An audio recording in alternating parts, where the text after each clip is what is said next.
California. In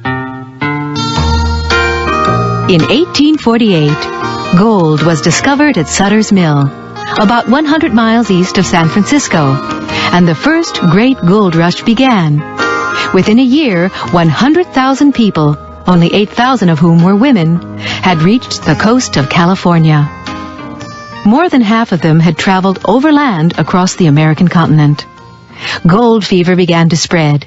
Homes, farms, and stores were abandoned as everybody raced for California. Many came by sea, and in July 1850, more than 500 ships were anchored in San Francisco Bay, many of which had been deserted by gold-hungry sailors. A few people became fabulously rich, but it was a risky business. Law and order broke down. Even if a miner struck it rich, there were always those who would try to take it away. Gamblers, outlaws, thieves, and saloon keepers. Australia. The next major gold rush occurred in 1851, when gold was struck in New South Wales, Australia. This led to another stampede, and many rich finds were made. Other discoveries were made in Victoria and Kalgoorlie, Western Australia. In some places, massive nuggets of gold were found accidentally, just lying on the ground. The Welcome Stranger nugget, which was found in 1869, weighed almost 173 pounds, 78.47 kilos. The Yukon.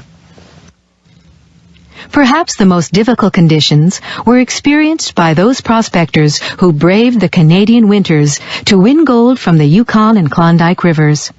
On August 16, 1896, 3 prospectors struck gold in Bonanza Creek, a tributary of the Klondike River, and then in a second creek which was named El Dorado. In the Yukon, gold was obtained by washing gravel from riverbeds, and soon as much as $800 worth of gold was being taken from a single pay of dirt. Within a year, Dawson had grown from nothing to a town of 30,000 people. Everybody who entered the country had to carry a year's supply of food and mining equipment over steep and frozen mountain passes. Horses and donkeys died in the ice and snow, but the people kept on going. It is estimated that of the 100,000 people who set out for the Klondike, fewer than 40,000 actually arrived. Only 4,000 ever found gold, and very few of these became rich. South Africa. By the turn of the century, gold had been found in South Africa, and this laid the foundation for the world's largest gold mining industry.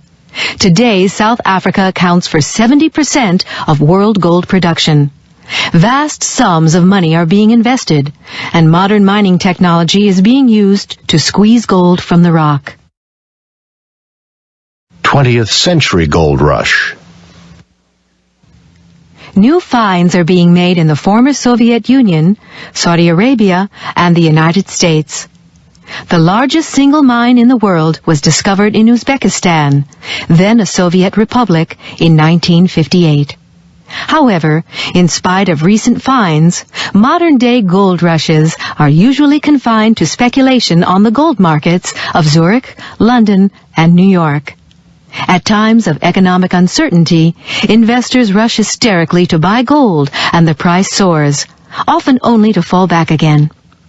Gold fever is in many ways irrational, but historically, gold has always held its value, and it is likely that in an uncertain world, it will continue to do so.